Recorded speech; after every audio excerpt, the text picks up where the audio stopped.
Good to see people of God in the presence of God. Praising God, I want to thank dear pastor and all of you. In today's Bible study also. And today our topic is congregation. I want to ask a question first. When the church was established,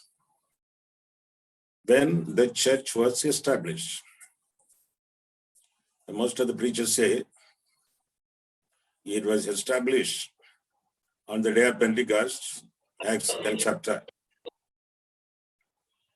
If you carefully look at the church, some people prepone the date.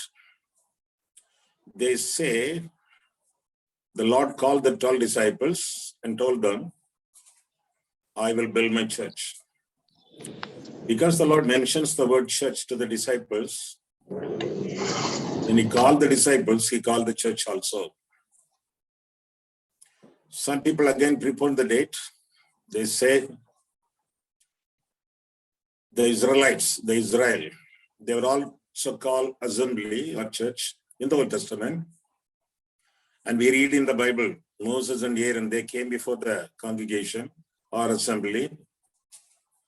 So the church was called when the Lord called the Israelites out of Egypt. Exodus time, the church was formed. Now some people prepone that date also. They say one of the adjectives of the church is a seed of Abraham. The church is a seed of Abraham.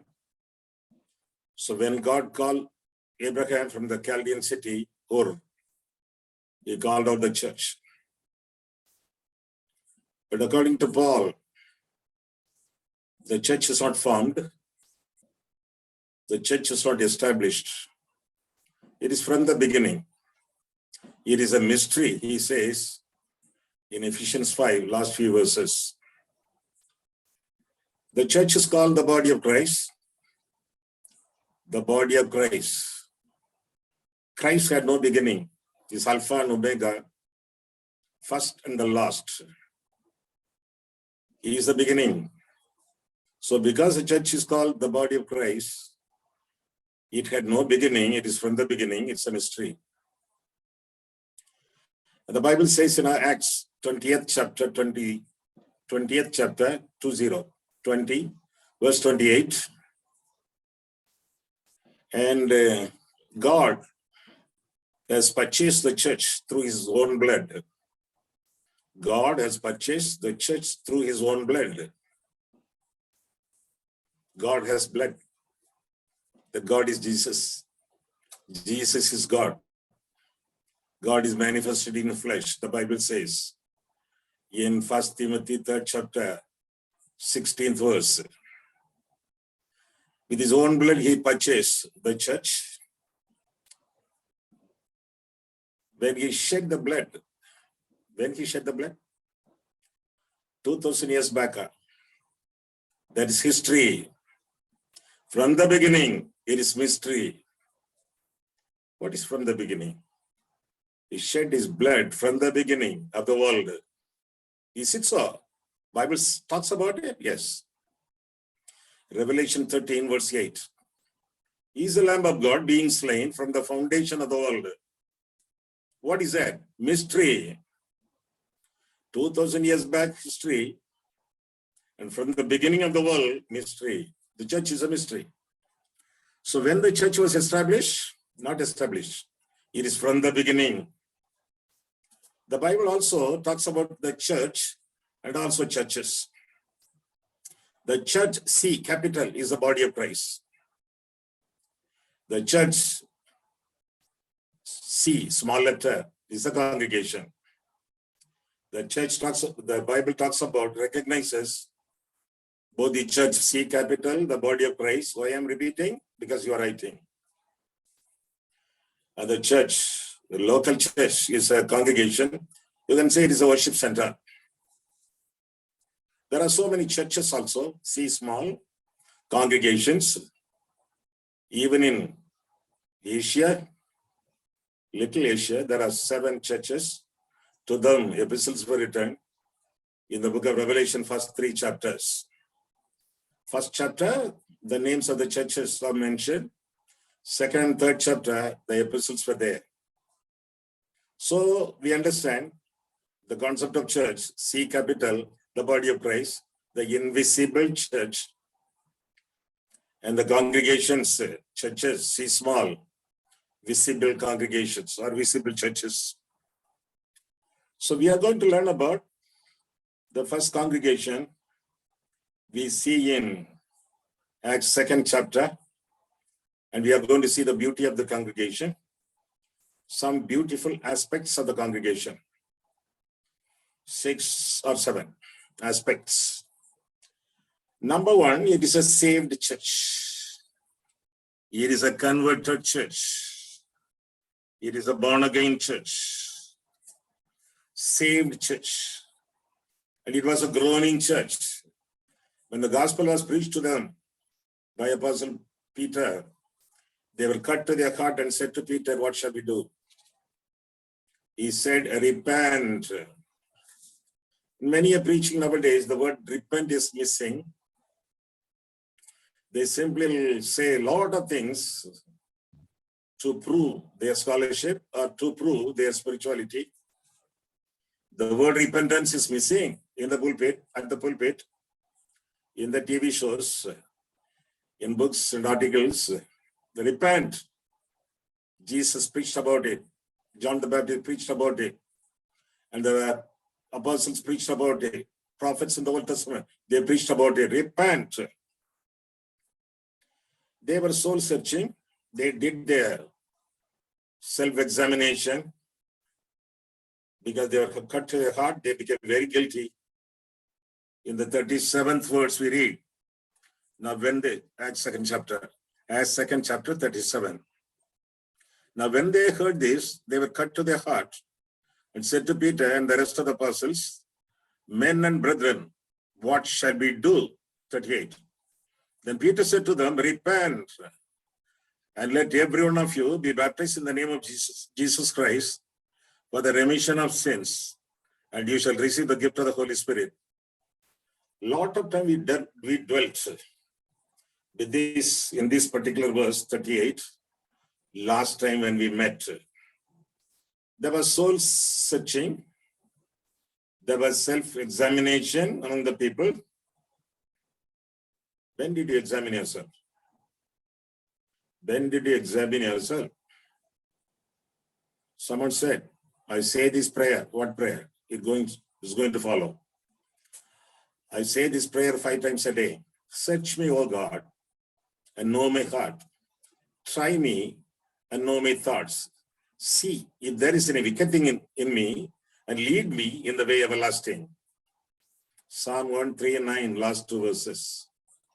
Soul searching, self-examination. And they were seeking what direction. What shall we do? 37.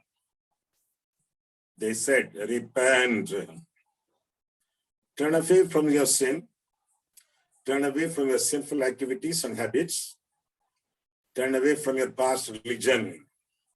What is a past religion for the Jewish people, Israelites? Judaism and other religions also. Because there were so many people in Acts 2nd chapter. It was an 18 language speaking congregation. Repent, turn away from your sin, sinful activities, sinful habits, and past religions, and turn to God. Repentance has 2 turns, turn away from sin and turn to God, forsaking sin and follow Jesus. That is a full repentance. People were ready there. People were ready there. They are ready to repent and get baptism also, to become believers, to become followers of Jesus Christ. And most of them were murderers. They murdered Jesus. That was pointed out in 36th verse and 37th verse. There was a great revival. There was a great revival when the word of God was preached. 2nd chapter, Peter, spirit-filled fellow, preached. Revival. In the 7th chapter, unfortunately, spirit-filled preacher, Stephen. He preached, there was a great rivalry. And they were ready to kill Stephen, and they killed him also. So repentance is turning away from sin and turning to God. If there is no revival in your church, yes, Pastor, there is no revival in our church, no. The church service is very monotonous. It's very boring. Our preachers do not know how to preach. We know better than they are. It's a waste, Pastor. We can worship God in our house. We can worship God in front of TV. We can worship God following a YouTube message or a worship service. What shall we do, Pastor? Nowadays, there is no revival in the church. Criticism. What you do now, as you are hearing me, take a piece of chalk piece. Pastor, it's not available now in our house. It's available only in the shop and in the school. No chalk piece, no piece of chalk. Then you take a piece of charcoal. It's not available, Pastor, because we are using gas stove. No charcoal. Okay. Then you take a pencil. We can take. It is there. You can take a pencil. After the message, kneel down. Wherever you are, kneel down. Take the pencil. Make a circle around you. Make a circle around you and pray to God, Lord, send revival into this circle. Send revival into this circle. Who is there into the circle? In the circle? You. When you are revived, your family will be revived. When your family is revived, your church is revived because you're part of the church. When your church is revived, the whole country will be revived. Revival begins with you. Don't criticize anybody. Revival begins with you.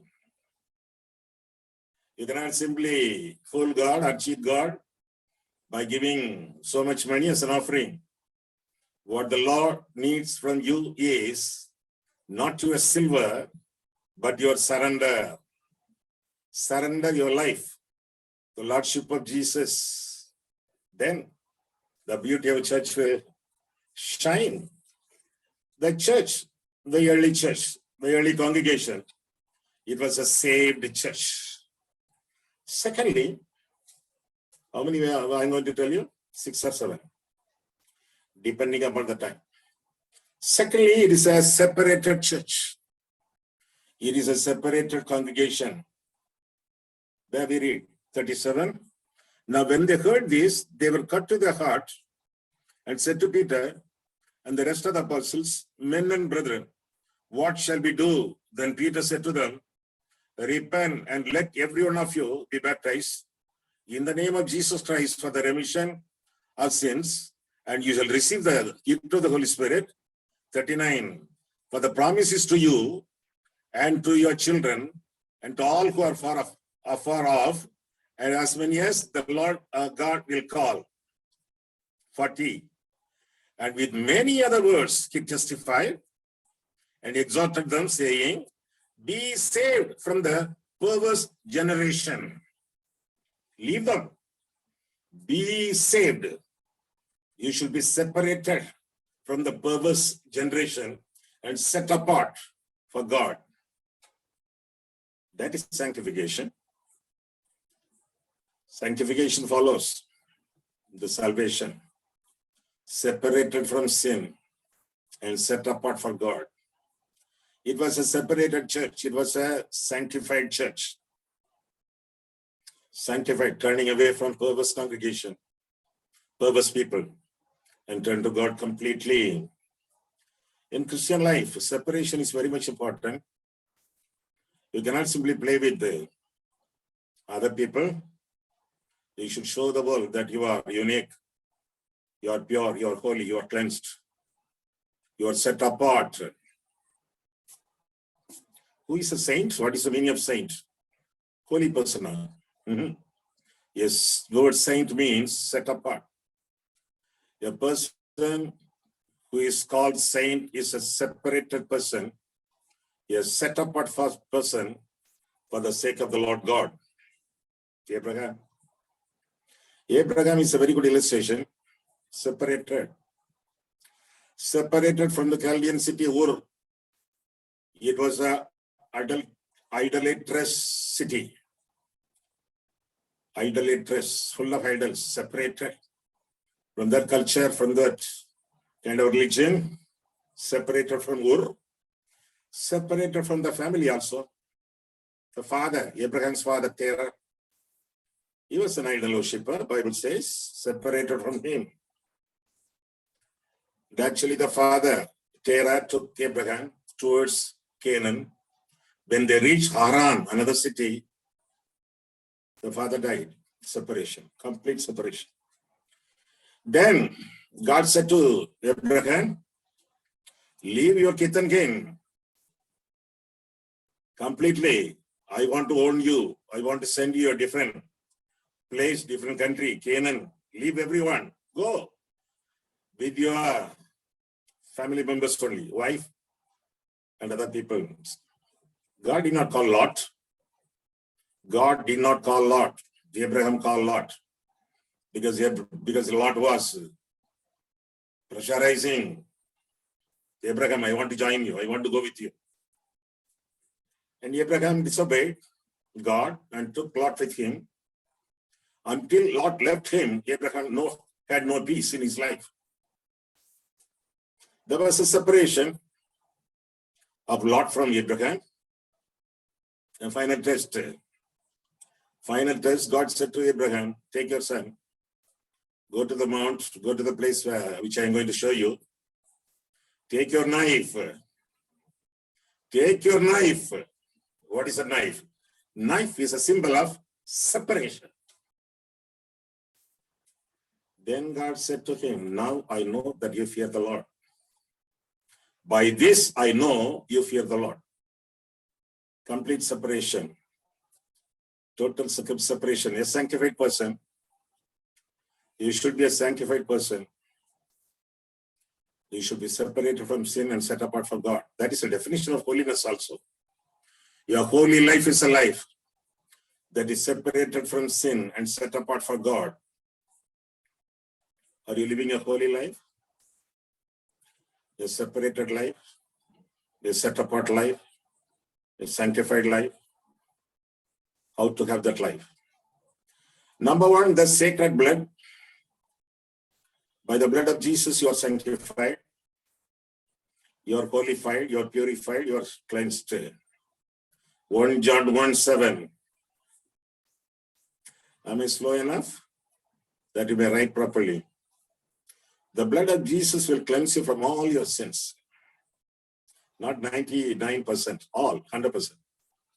The blood of Jesus will cleanse you from all your sins and unrighteousness. It will make you holy. It will make you sanctified. The second factor that enables you to live a victorious Christian life, holy life, sanctified life, separated life is the scripture. The first one is a sacred blood. The second one is scripture. John 17:17. Easy to remember, isn't it? John 17:17. Sanctify them with thy word. They will sanctify them with the truth. Thy word is the truth. By the word of God, by reading the word of God, memorizing the word of God, studying the word of God, meditating upon the word of God, we are being sanctified. Sin will keep you from the scripture. Our scripture will keep you from sin. What keeps you from what? Read the word. The word of God is very important. It is given to you. It is in your hand. It is on your table. It is on your lap. The word is very important in our life. Without word, there is no holy life. If there is no holy life, you don't have any part with God. We cannot reach heaven. Without holiness, no one can see God. Without holiness, no one can see God, the Bible says. Hebrews 12:10. A holy life is possible only through the word of God, which is called Holy Bible. The Holy Bible enables you to live a sanctified life. Read it, meditate upon it, obey it. That's very important in your life.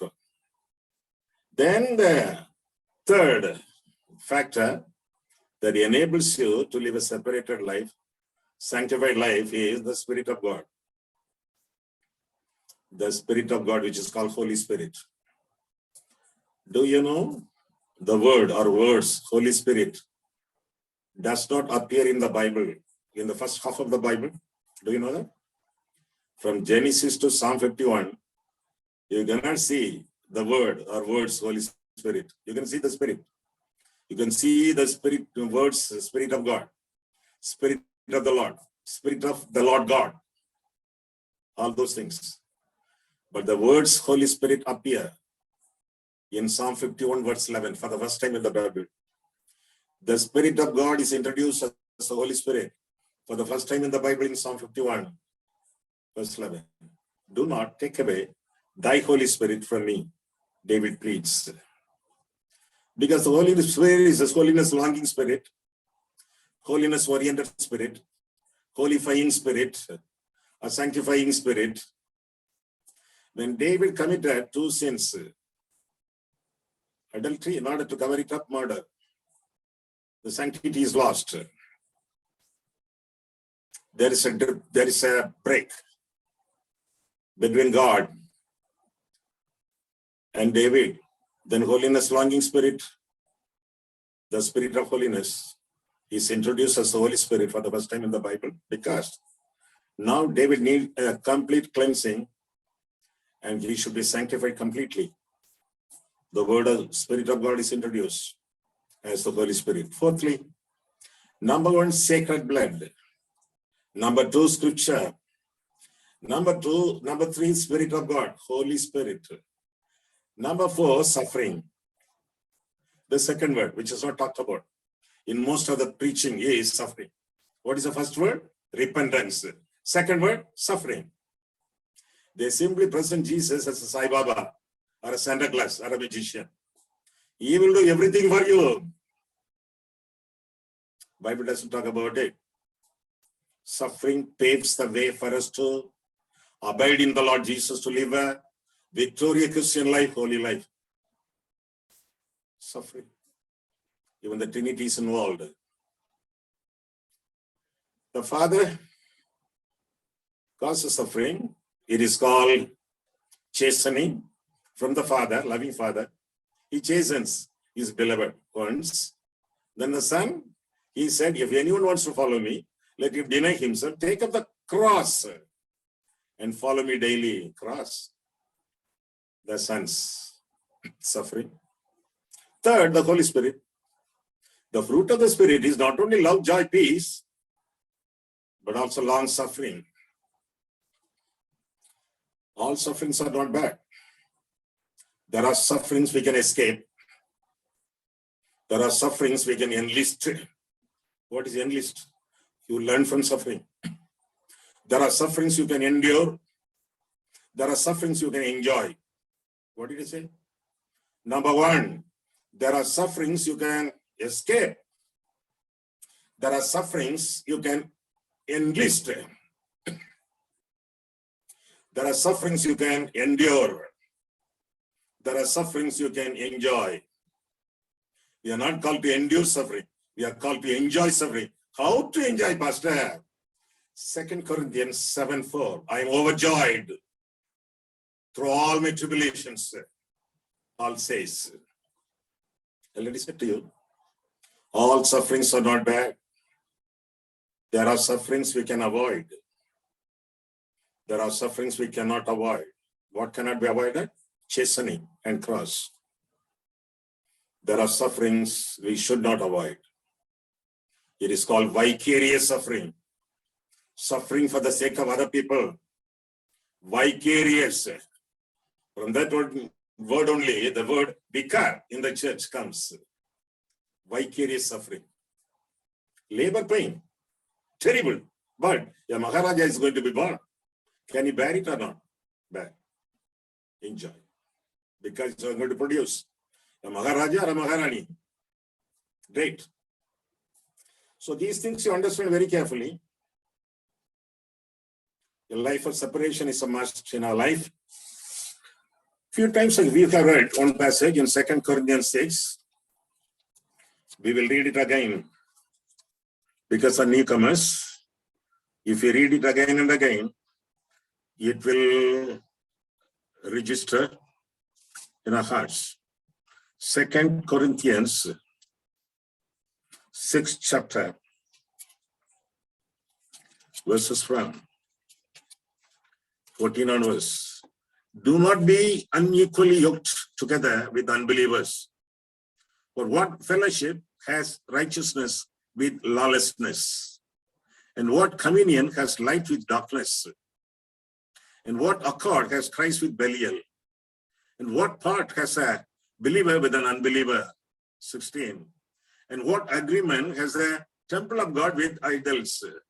For you are the temple of the living God.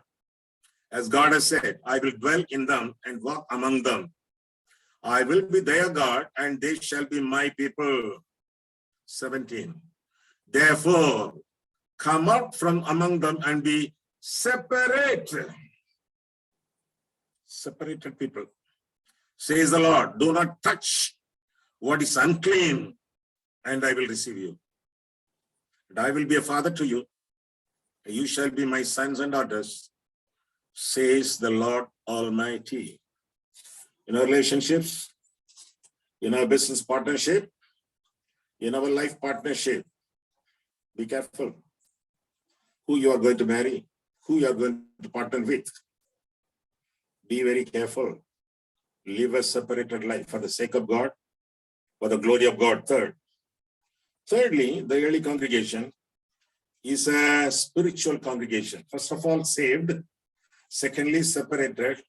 And thirdly, spiritual or steadfast. 41 onwards. Acts 2:41. There we read. Then those who gladly received his word were baptized. And that day, about 3,000 souls were added to them. And they continued steadfastly in the apostles' doctrine. 4 things are mentioned. Number 1, apostles' doctrine and fellowship. Number 2, fellowship. Number 3, in the breaking of bread. Number 4, in prayers. It was a steadfast church and it was a spiritual church.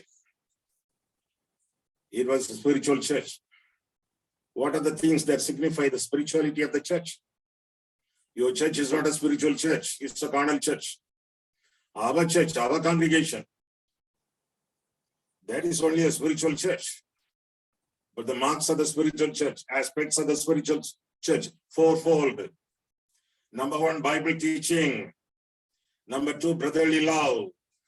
Number 3, breaking of bread. And number 4, prayer life.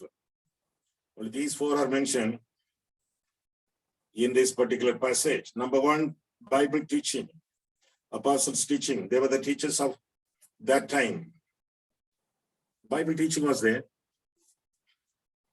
I already told you, sin will keep you from the scripture. Our scripture will keep you from sin. Today is a wasted day if you have not learned anything new from the Bible. The word of God is an ocean. Read, meditate, memorize, learn, keep. The word of God is very important. In the book of Revelation, 1st chapter, you will read very nicely what a blessing God is giving us through the word of God. The book of Revelation, 1st chapter, there we are going to read about the blessedness of a believer. Who is that? You. Revelation 1, verses from verse 3. Blessed is he who reads and those who hear the words of this prophecy and keep those things which are written in it, for the time is near. The time is near. Jesus coming is at hand. Read, hear, keep. These things are mentioned. And if you do those, you are blessed, Bible says. You are a blessed person. Read it, hear it. Your eyeglasses are failing, specs are failing. Ask somebody to read for you. Play a cassette or a CD, or watch the TV for Christian messages here. If your eyesight is very poor, not able to read, here. Faith comes from hearing, and hearing from the word of God. Bible says in Romans 10:17, faith comes from hearing, and hearing from the word of God. Here, if you are not able to read, then keep. Then keep. Some people say, good preachers, they say, if you hear the word of God, you will get 10% of the benefit of the word of God.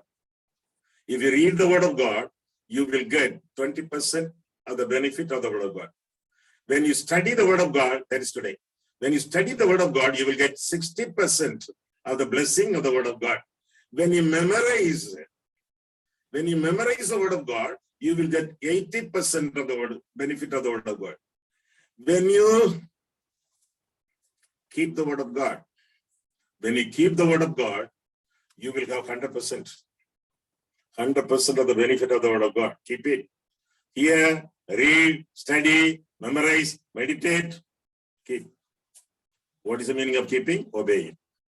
Obeying the word of God will give you 100% of the benefit of the word of God. Second, number one, Bible teaching. Number two, brotherly love. Brotherly love, where it is. Acts 2nd chapter, verse 42. Already we talked about it. Koinonia, fellowship. They grew in fellowship. The church that is known for fellowship, it is praised and appreciated by Jesus. 7 churches in Asia Minor. Book of Revelation, 7 churches. 6 are condemned. 1 is commended. What is commended? Philadelphia. Philia plus Adelphia, Philadelphia. Philia is love. Adelphia is brothers. Philadelphia is brotherly love. And Jesus said to him, you are a very good church. Behold, I set up before you an open door. Open door church. The church which is known for love, affection, and fellowship. Brotherly love. Jesus prayed a very long prayer. In John 17, repeatedly, he mentions one word, that they may be one. That they may be one. Because once upon a time, they were not one. They were fighting, arguing, discussing negatively. Finally, they disappeared. They disappeared from Jesus in the Garden of Gethsemane. That they may be one. Jesus prayed. Very proper prayer. According to Jesus, fellowship is first. Worship is next. Fellowship is first. Worship is next. Where we read it? Matthew 5, verses 23-24. What is that? When you come to the altar to offer a certain gift, there, if you remember, your brother has something against you, leave the gift at the altar and go and be reconciled with him first. Leave the gift at the altar. If you take it with you, you will not come back. Leave the gift at the altar, go and reconcile with him first and come back to offer your gift. Who will come to the altar oftentimes? Not the unbeliever, not the non-believer, not a person who doesn't love God, not a regular person who is attending the church, only the person who comes for Christmas or New Year or Easter. Rarely he comes. When you are coming to the altar regularly, you are the person who should take the initiative in reconciliation. When you come to the altar to offer a certain gift, there, if you remember, your brother has something against you, leave the gift at the altar and go and be reconciled with him first, then come back to offer your gift. That means fellowship is first, worship is next. You're worshiping God. regularly. Are you worshiping God in the beauty of holiness? Beauty of holiness is fellowship. Fellowship with one another. But unfortunately, there are some breakers of fellowship. Some factors are there to break fellowship with one another. Number one, sin. Isaiah 59 verse 2. Your sin has separated you from the Father. Sin separates a man from God. Sin separates a man from his neighbor, Saul, David. Sin separates a man from his own self. People cannot love themselves anymore. They commit suicide. What does it mean? They cannot love them. They cannot be their own self. Sin separates a person from his own self. That's why they commit suicide. Fellowship breakers. Sin. Then Satan. Satan is a breaker, fellowship. Broke the fellowship between God and Adam and Eve. You know that very well. And another factor is sinful people. The people who are carnal. We cannot get along with them. If you keep on associating with them, except sharing the gospel with them, you'll be in trouble in the course of time. So already I read to you 2 Corinthians 6 verses from 14 till the end. Cannot have fellowship with some people. You should be very careful in your relationship. Then the third thing, the first one is Bible teaching. Second one is brotherly love. Third one is breaking of bread. Breaking of bread. 41, 42. We already read? Yes, we already read. 41, 42. Breaking of bread. They were a sacramental church. First they got baptism. Now, the breaking of bread. You can call Holy Communion. Participating in the body and blood of Jesus. Some churches say there is transubstantiation. That means the body becomes the bread becomes the body of Christ. And the grape juice, it becomes the blood of Jesus. No. This is a memorial. This is a memorial service. We do it in remembrance of Jesus' death. Where we read? 1 Corinthians 11. Turn with me, 1 Corinthians 11. Verses from 24. Where you read about the conditions of communion. What are the conditions laid out in this particular chapter to partake in the communion service? Number 1 Corinthians 11, verses from 24. And when he had given thanks, he broke it and said, take it. This is my body, which is broken for you. Do this in remembrance of me. In remembrance of me is a memorial. 25. In the same manner, he also took the cup after supper, saying, this cup is a new covenant in my blood. This do as oft as you drink it in remembrance of me. 26, we will continue. 26, for as often as you eat this bread and drink this cup, you proclaim the Lord's death till he comes. Proclaim. When you do it, you proclaim the death of Jesus. And the Bible says they did it. The Lord's Supper, or breaking of bread in every house, house to house, home to home. So breaking of bread actually means announcing the death of Jesus. Announcing the death of Jesus. It's a form of evangelism. Jesus died for you. Jesus died for you. Jesus died for you. Announcing the death of Jesus from home to home, proclaiming. 27. Therefore, whoever eats this bread or drinks this cup of the Lord is an unworthy manner, will be guilty of the body and blood of the Lord. Don't do it in a guilty manner. The conscience should be clear. With a clear conscience, you partake in the communion service. 28. But let a man examine himself. And so let him eat of the bread and drink of the cup. Examine, self-examination. Before participating in the communion, you are participating in the breaking of bread. Examine yourself. Whether any wicked thing in your life, confess it. Ask the Lord to cleanse it and come to Jesus' presence with a cleansed life. If not, what is that? 29. For he who eats and drinks in an unworthy manner, eats and drinks judgment to himself, not concerning the Lord's body. 30. For this reason, many are weak and sick among you, and many sleep. Sleep means die.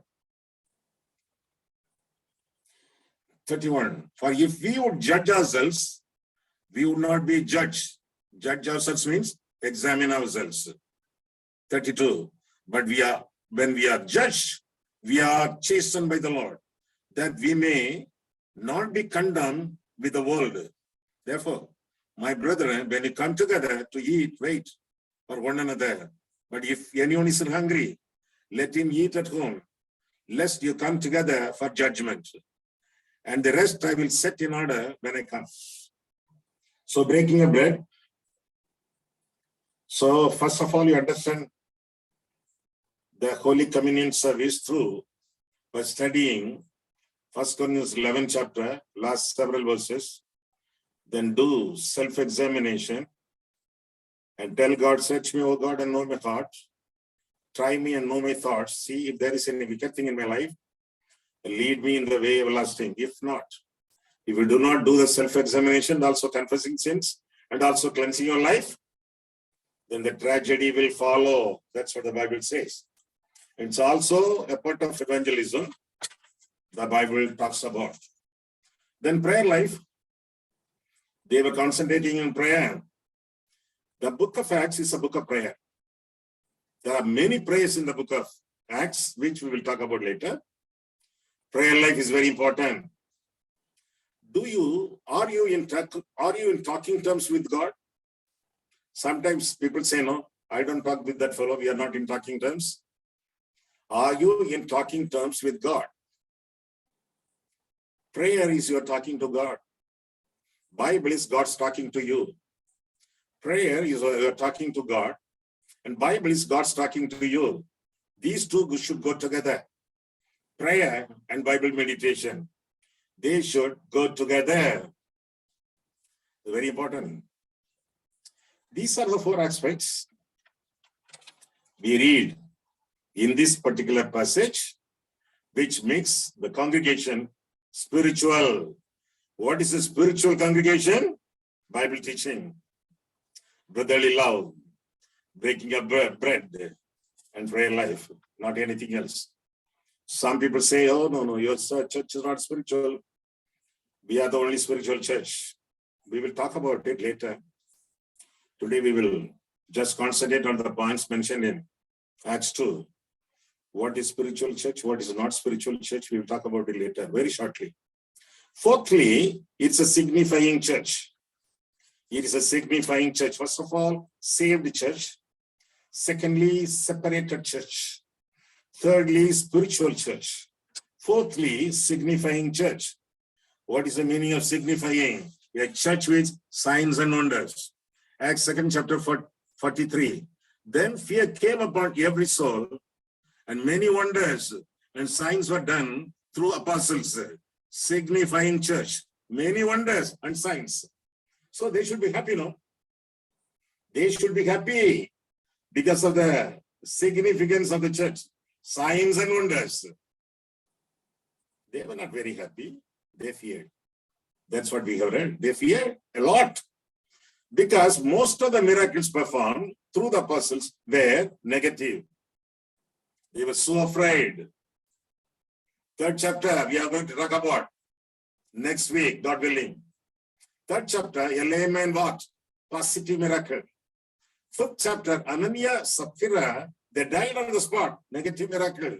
Again, they got so much, they were very much upset. They were feared. Great fear fell upon them. A miracle means to the Egyptians, it was plagues. To the Israelites, those 10 plagues were wonders. It can be both negative or positive. If you are well, it's a miracle. If you are unwell, it's also a miracle. That's what we learned from the Bible. We dwelt with this topic miracle a lot of time in the last Bible study. If you refer your notes, you will understand that. Fifthly, it was a sacrificial church. It was a sacrificial congregation. Fifthly, 44. Now all who believed were together, and they had all things in common, and sold their possessions and goods and divided them among all as anyone had need. Sacrificial church. They sold everything and distributed. It was a distributing church. It was a sharing church. It was a giving church. Giving congregation is a living congregation. If you have love of God in your heart, you will give. God so loved the world. How?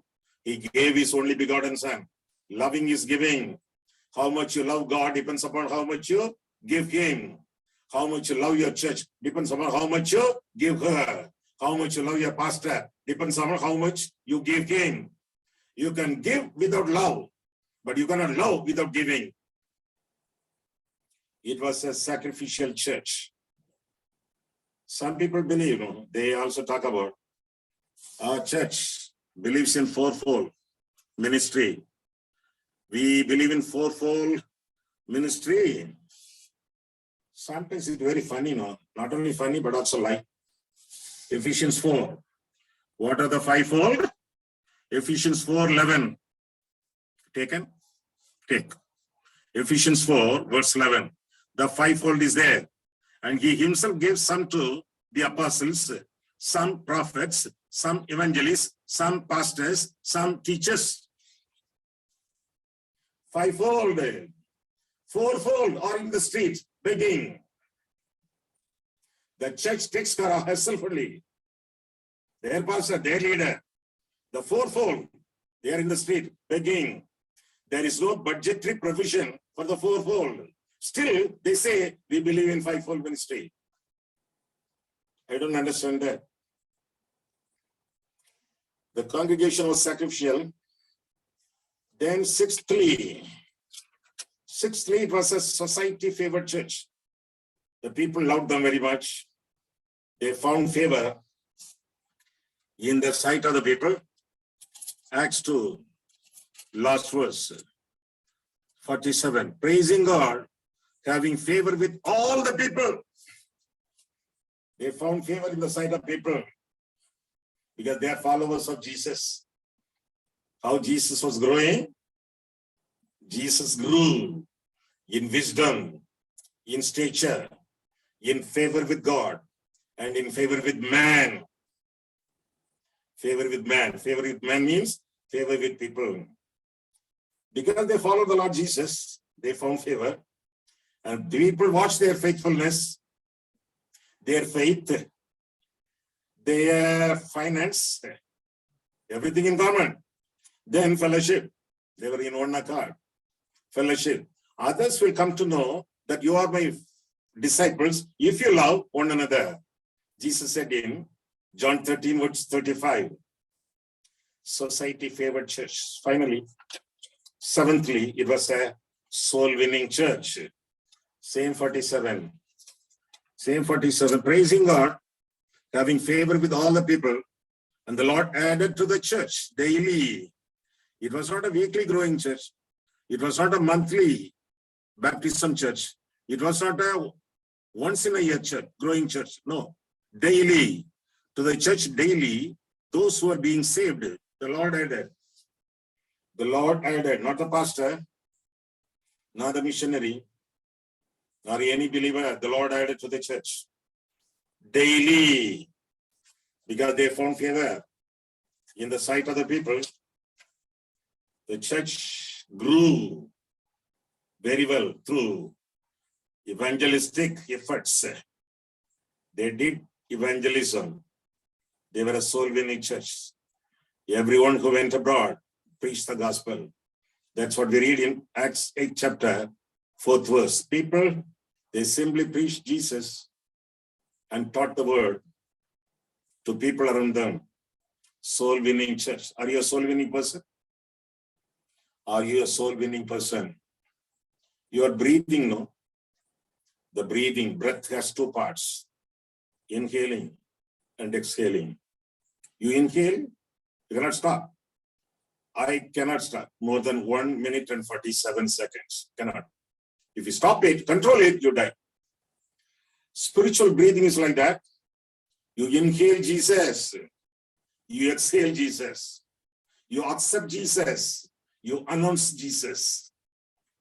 That is your soul winning. Actually, what is the definition of church? The definition of church is 1 Peter 2:9. You are called out of darkness into marvelous light in order to proclaim his goodness, in order to preach his gospel. You are a generation, a royal priesthood, a holy nation, and a people that belongs to God. There are so many sheep, not in my fold. Jesus says, it is our bounden duty to fetch them, bring them in, so that the Lord will be glorified and glad. Peter was given the keys to the kingdom of heaven. He preached. More than 3,000 people entered. Let's pray now. Cling to God in prayer. Loving Lord, Heavenly Father, we thank you, Lord, for the time of fellowship in the body of Christ. Thank you, Lord, for the early church congregation that teaches so many things. We just compare ourselves, our church, with their congregation and learn principles. Our church should be saved. Our church members should be separated for the Lord's sake. And we should be a spiritual people. And also we should be a signifying people and sacrificial ones, society favored congregation, and soul winning church. Bless us that we may live in the center of your will, bring a lot of glory to you, and blessing to many in the body of Christ, in the kingdom of God, and in our local church. We pray in Jesus' name. Amen.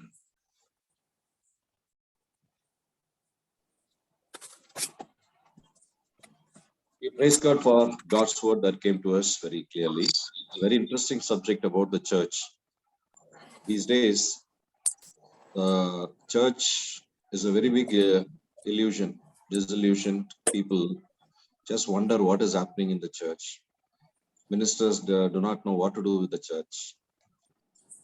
Maybe, because the principles are not taught, the principles not understood, studied, and practiced. So, if at all we want to do something about it, we have to go back to the church teachings and then start from there.